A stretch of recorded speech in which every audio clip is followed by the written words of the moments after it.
Welcome to the Theotherapist Podcast, where theologically trained, licensed therapists share health and healing conversations. Join our host, Dr. Catrice Glenn, for conversations about real-life issues from both theological and therapeutic perspectives.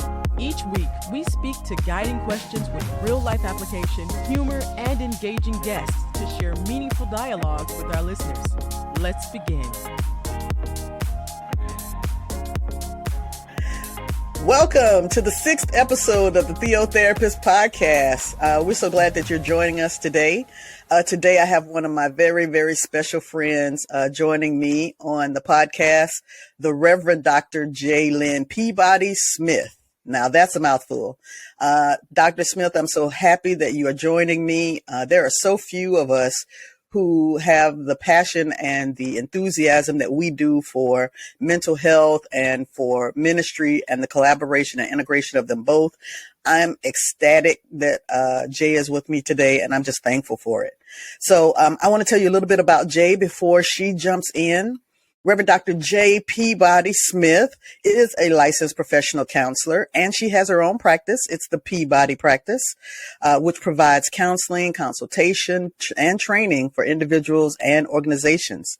She, like myself, has a Master's of Divinity in Pastoral Counseling, and she has a Master of Science in Clinical Mental Health, as well as a DMin, a Doctor of Ministry in Pastoral Counseling, all from Mercer University. But in addition to that, she trumps me with a third master's in public administration with a concentration in nonprofit administration. She's certified anger management specialist, certified pastoral counseling supervisor, and as well as that, she is in ministry. She's been in ministry for over 20 years. She's ordained AME, but right now she serves as the executive pastor of Redemptive Life Christian Fellowship in Conyers, Georgia. For those of you out there who are definitely a part of the Pell Hellenic, did I say it right? Yes, I think. She is a proud member of Delta Sigma Theta sorority and has also served as the Southern Regional Chaplain for the last 4 years between 2016 and 2020. One more thing to know about her, in addition to the long list of other things that she's active in, she also wrote a book. She wrote a book called The Heels, Hearts, and Halos, Lessons on My Journey. That's available on Amazon. She created in 2020 a space called My Sacred Space. I'm going to let her talk more about that in a little bit.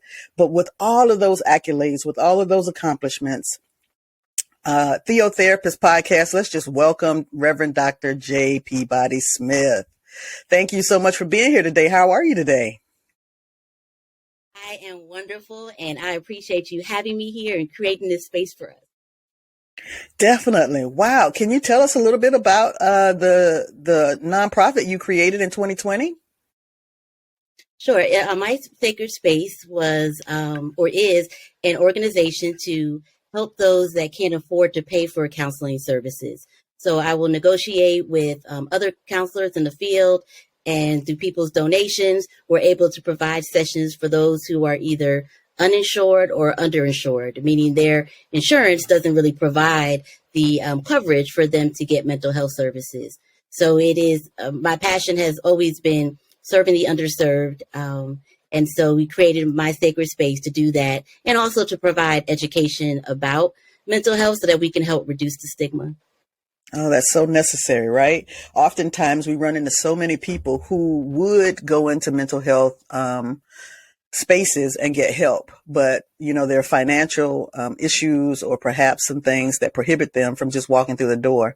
And I think anything we can do to try to eliminate some of the borders, the boundaries, the hindrances, I think those are important. So I'm so glad that that's out there. I can't wait to get more information about that so I can share with others as well.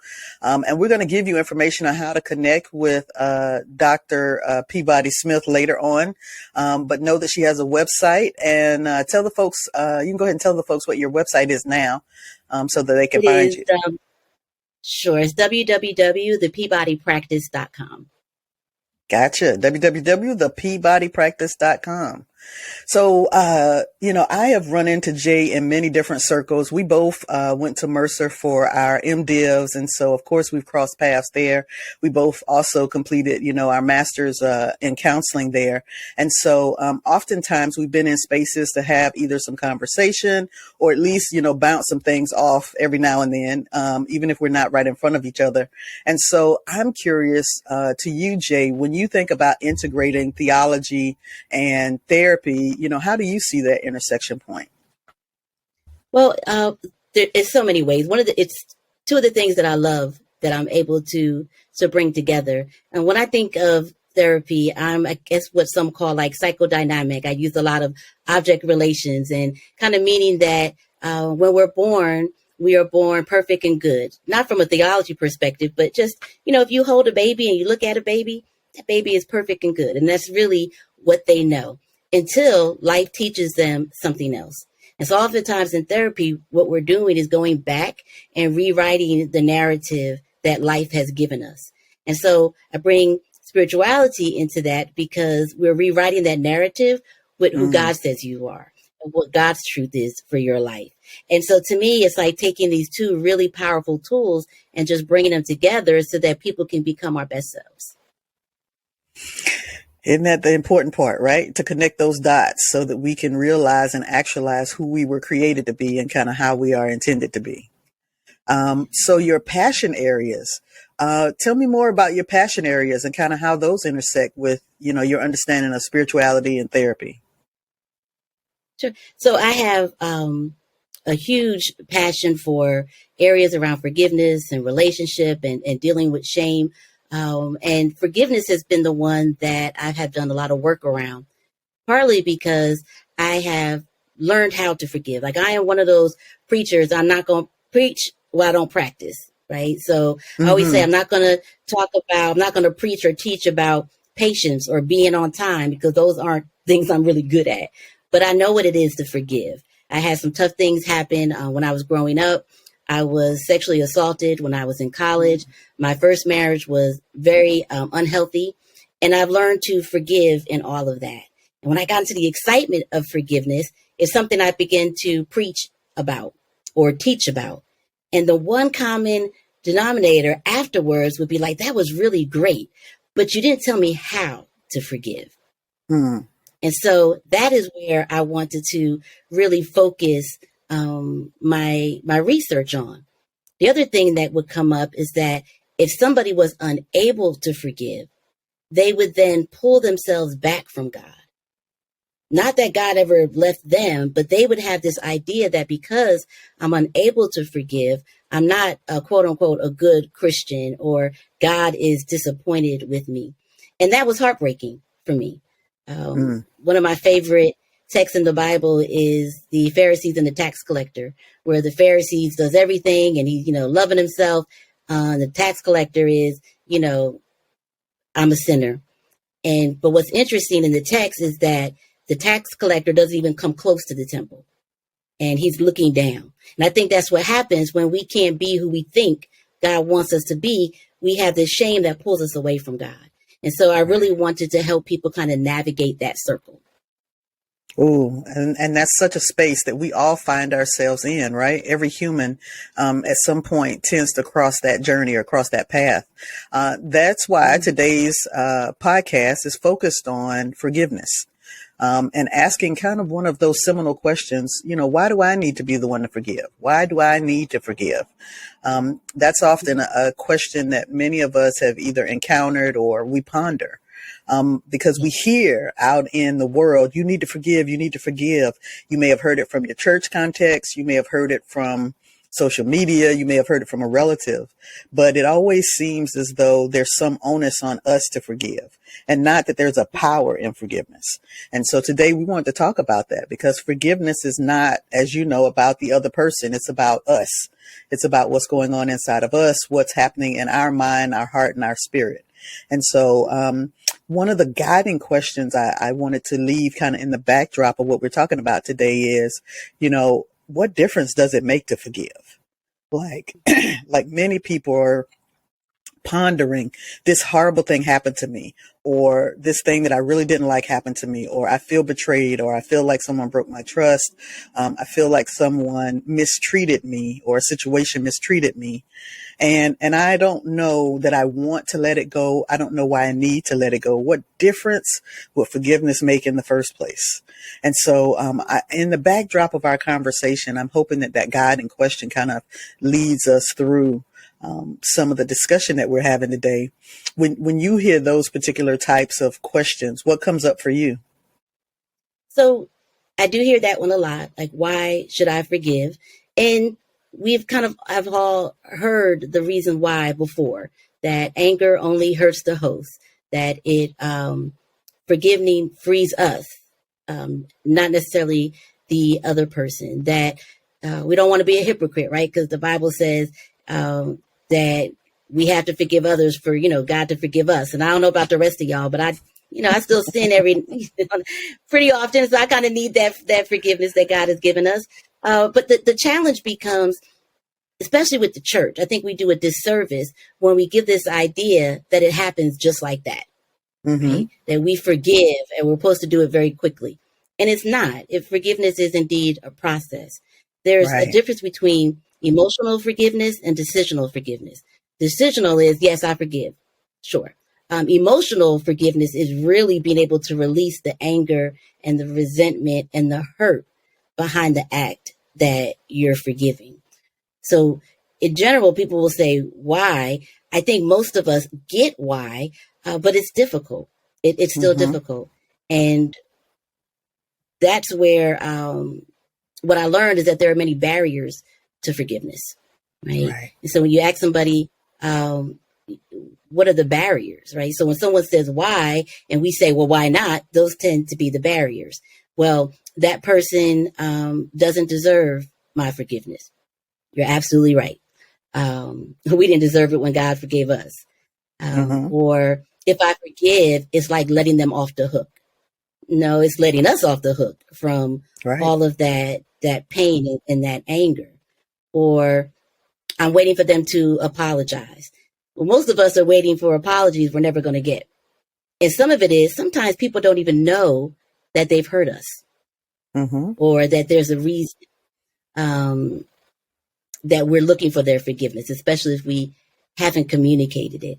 So there are, all of these different barriers. Even if we understand, there's some reasons, there's some things that are stopping us from doing so. Right. And I think it's often, an internal battle. Usually we're not sharing with others kind of this unforgiveness we're holding on to. It's just kind of something we're seething over or ruminating, if you want to use a therapy word, something we're cycling through. And either we get triggered and it comes back to us, or we see that person and it comes back to us. We have a memory and it comes back to us, but it just keeps kind of living as a residual in our life. And we're acting as though we're the only one, that's ever had to deal with some unforgiveness like this. I'm wondering also, like, does harboring that hurt and that pain, have a real effect on us? Oh, I mean, in so many ways, there's kind of this implode where we keep it in because we think that it doesn't bother us. But it comes out mostly in our relationships and our inability to trust and our inability to be vulnerable. It comes in physical pain because think of it as this energy that we're holding on to. And so then we get this back pain and these headaches or, these irritability, and we're not really sure where it's even coming from. So oftentimes we like to say, it doesn't bother me. I'm not going to think about it, but it does impact us. It does. And I think, if we could be honest with ourselves, there's some residuals that are affecting not only our physical body, but our mental space, our mind, the way we have relationships with other people. All of these things can be impacted because we're still holding on to something that, we felt in the past, or we felt like we either didn't see coming or we couldn't prevent. And so sometimes that becomes another barrier to why our life is still being impacted by forgiveness. One of the things that I often ask my clients is usually kind of to give me a history of understanding a scenario of what happened, but also understanding, not for the sake of condoning anything, but to try to understand multiple perspectives of what might have happened in a situation. Right. Right. Like also as a child who had a parent with a somewhat difficult, upbringing, then, it helped me as an adult to understand a little bit more about who that person was. Like, how did they get to be who they were? It didn't mean that, I necessarily had to forgive them because they had, a certain background, but it definitely gave me a lot of perspective. And that perspective said, okay, perhaps what's going on in them had more to do with what happened to them than their Yes. intentionality to hurt me. Absolutely. So I always say, that saying that hurt people hurt others and broken people will break others. And they don't necessarily do it on purpose, right? That idea of God forgive them for they know not what they do. Sometimes they don't know how their pain has caused them to interact. It's not an excuse, but it does allow you to have some compassion, which helps you to forgive. So I use the example of when the person that raped me. Rape is all about control, right? That's why you have children as young as 2 to saints as 102. It's not about what you have on or any of that. It's about that person needing control. And for someone to need control, it means that in their life, somebody took control from them. So I can recognize that that person from their own pain needed to control me because they had not dealt with their own brokenness. Doesn't make it okay. But it does allow me to understand that it necessarily wasn't about me. Right. There is a quote that says, forgiveness is an act of love, not justice. It's an act of love, not justice. And the love is really for yourself and for your relationship with God. So when I preach about it, I use the thieves that were at the cross with Jesus. And, that one thief, he came in, talking bad about Jesus too. And when he saw how Jesus responded, he was like, well, wait a minute, maybe this is the Son of God. And so he was like, hey, Jesus, don't forget about me. Right. And Jesus said, today you will be me in paradise. That's the love. The justice was he still had to die. He didn't get off the cross. He still had to deal with the consequences. The person who assaulted me still had to go to jail. Still had to deal with the consequences. Me forgiving does not release from the consequences.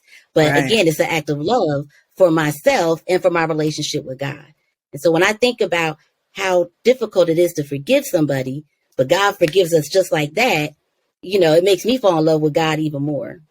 And the fact that God reaches out to us, even in those dark spaces, right? To try to reaffirm that space of love. Yep. I think that's where, we find God the most is in our brokenness. And that kind of leads me to my next thought. And my next question is, will God still love me even if I'm struggling with forgiveness, even if I'm struggling to forgive someone? And so that is really, I think, what kind of ignited my desire to do some of this work, because particularly in the church, you're hearing somebody preach, forgive, forgive, forgive. And if you're struggling, well, what does that say about me as a Christian? And again, people then take on, well, maybe I'm not such a good Christian. Or maybe they start, trying to serve more, do more, trying to earn that, even though that's not what God expects of us. And so again, God doesn't pull away from us, but we tend to pull away from God because we're in this mentality that we're not doing this rule of forgiveness, when really the forgiveness is more about relationship than it is about rules. I think what I learned in this research, what I did not realize in the beginning, is that the biggest challenge in forgiving somebody else is that we have not forgiven ourselves. Absolutely. So I say that shame is a trick of the enemy, right? There is something that we have not forgiven ourselves for, which makes it difficult to then forgive someone else, even though God has already, forgiven us. One of the best stories that I love to share, and a client has, given me permission to do this. She actually shares it now, but she was a beautiful young woman that went to a very prestigious type university. She grew up with very low self-esteem, felt like she was never good enough for her mom. And so I always say that falling in love and low self-esteem is a horrible combination, right? So she fell in love with somebody who would begin to take care of her, make sure she had money for school. And then long story short, he asked her to do something that she wasn't comfortable doing. He's like, but if you love me. And really what happened is he eventually pimped her out. She became a victim of human sex trafficking. And she could not leave because he said if she did, that he would tell her mother what she's been doing. Well, her mother died, and the guy, quote unquote, let her go to their mother's funeral. And that's when she escaped. And so now she's coming to counseling because she wants some semblance of life back. And she talks about how she can't even go to Walmart because she's afraid that she might run into somebody who used to pay to have sex with her. And so we did a lot of work about, you make mistakes out of your brokenness, but you're not a mistake. And so eventually she was able to forgive herself. And she's like, if somebody comes up to me now and they're like, she can say, yeah, but look what God has done. And this is my testimony. And so that's kind of the power of being able to forgive, and kind of going back to that Pharisees and the tax collector. Jesus said it's the tax collector that is going to be humbled and exalted. And so it is being able to own our brokenness that God can move even more. But again, we get caught up in the shame, which then stops us from living the life that God wants us to live. Yeah, shame, I think, in some ways creates this really destructive barrier to self-love. Loving on self, appreciating self, and affirming self. And that shame is corrosive. It's just a detriment to who we are, because the only intention of shame is guilt, is judgment. It doesn't do anything that's life-giving. Everything is about extracting life from you. And, that's not what God intends for us. That shame is often connected to our own brokenness or our own trigger. And that's why it might be easy for one person to forgive something and for another not to. Like if, somebody said, you know what, Jay, you're a horrible mother. I'd be like, okay, because it wouldn't impact me. I know that I'm a great mother, right? So I can forgive you for that. But if you tap into my brokenness, it becomes harder. Right. So, I tell people I grew up being told that I was stupid and ugly, and I was, a homecoming queen. I was in gifted programs, but I didn't believe any of it until I was in my 30s, after I went to therapy, which is why I became a therapist. But if you even hinted that I was stupid, or I thought that you thought I was stupid, I would either shut down or I would be ready to fight. I was a little bit of a thug back in the day. And so that was my brokenness. So if somebody did something to me around that made it harder for me to forgive. So, of course, I look back at all these degrees and had to wonder, did I do that to show the world I wasn't stupid, which in hindsight, now I got all these loans, it's stupid. But if Jesus came to me today, for the greater good, for the greater good. Yeah, right. If Jesus came to me today was like, you know what, Dr. J, you're stupid. I'd be like, look, I know you're the son of God and all, but you got that one wrong, because I know what I know. So oftentimes what stops us from forgiving is something that we have to reconcile within ourselves. Right. So I encourage clients to make a list, right, of the people that you need to forgive. At first people are like, oh my God, it's going to be so long. But actually, as you go through it, it ends up not. You realize I'm not even thinking about that anymore. And in the second column, you're going to write, well, what did that person do to me? And then in the third, you're going to write, how did it make me feel about myself? And if there's something that comes up more than once, like by doing that, they made me feel like I'm less than, then that less than is a part of your brokenness. And when you begin to heal that, it helps in your ability to forgive. Definitely. That's powerful. That's powerful. Yeah, and I did not know that when I started the research. It was kind of this commonality of, just doing the work. And that's one of the things that came out of the research. And when you find that you work with clients and they kind of walk this forgiveness journey, like you said, it's very rarely an instant. Like, okay, I decide today I'm going to forgive, and now, all is forgiven. I've moved on with life. Usually it's a process. It's a journey, right? That process healing. And so in that process healing journey, are there kind of places or benchmarks that you can see along the way, or does it just kind of go from, hey, one day you just realize and actualize, hey, I think I'm in a space where I can live in forgiveness for this? Mhm. To be honest, I think it's like a roller coaster. Like one day you think you got it, and then something happens, and you're kind of right there again until you're able to work through it. And I always say forgiveness doesn't mean that it doesn't impact you.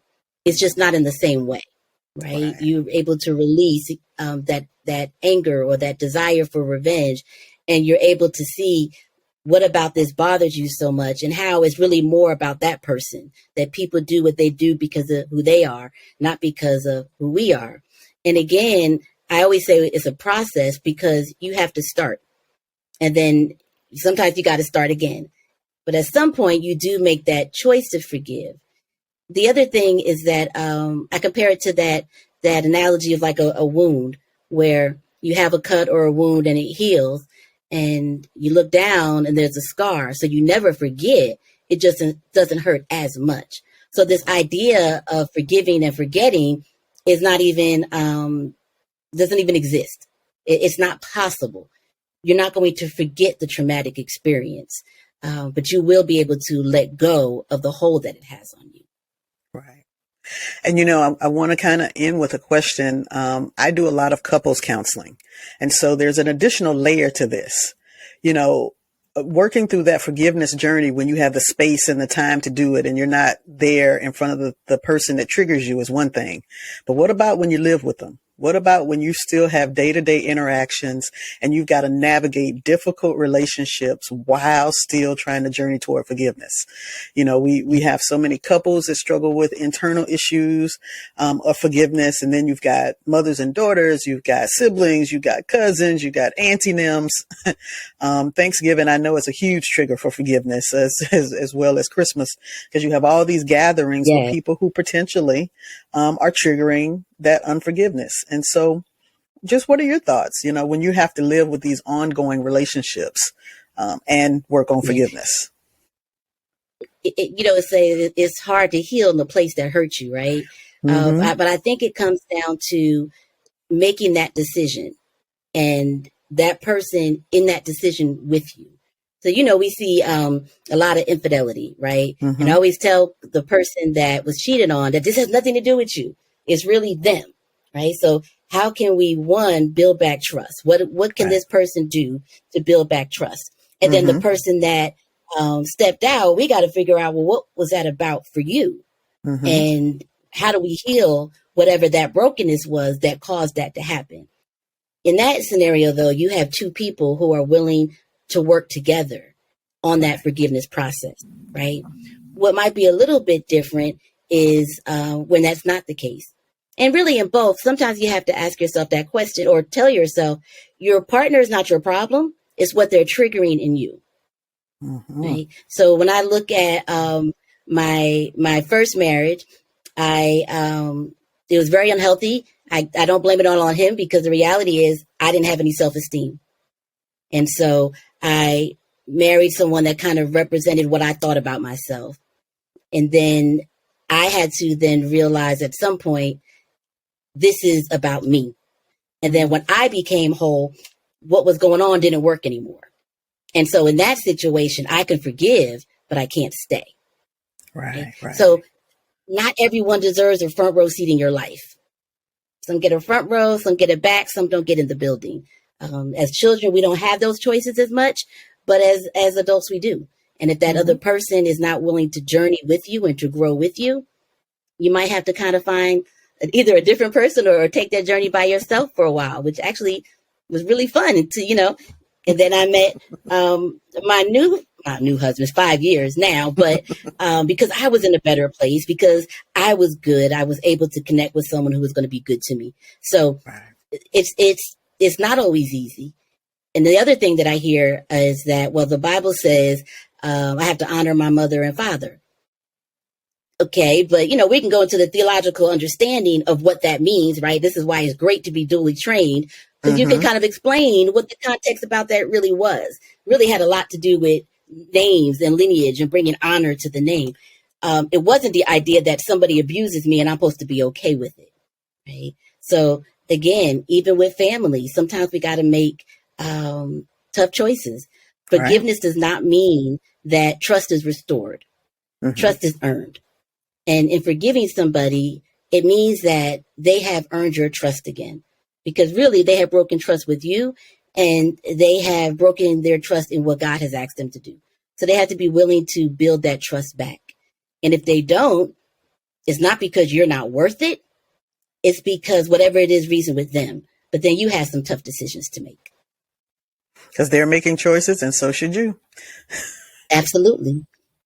You know, this is such a rich conversation, as most of ours are, and we could go on for hours and hours and hours, particularly on this subject. But I'm just so thankful we got a chance today to at least start the dialogue. Oftentimes, when I'm working with clients and questions of forgiveness come up, you know, they're dealing with residuals of some anger or some frustration, some bitterness, resentment. And those are the things that are filtered kind of into their day-to-day being. They may not recognize it as that, but then, you know, when they realize I see my whole worldview from a more negative place now, then a part of that is bringing that to the surface and going, well, is there something in there?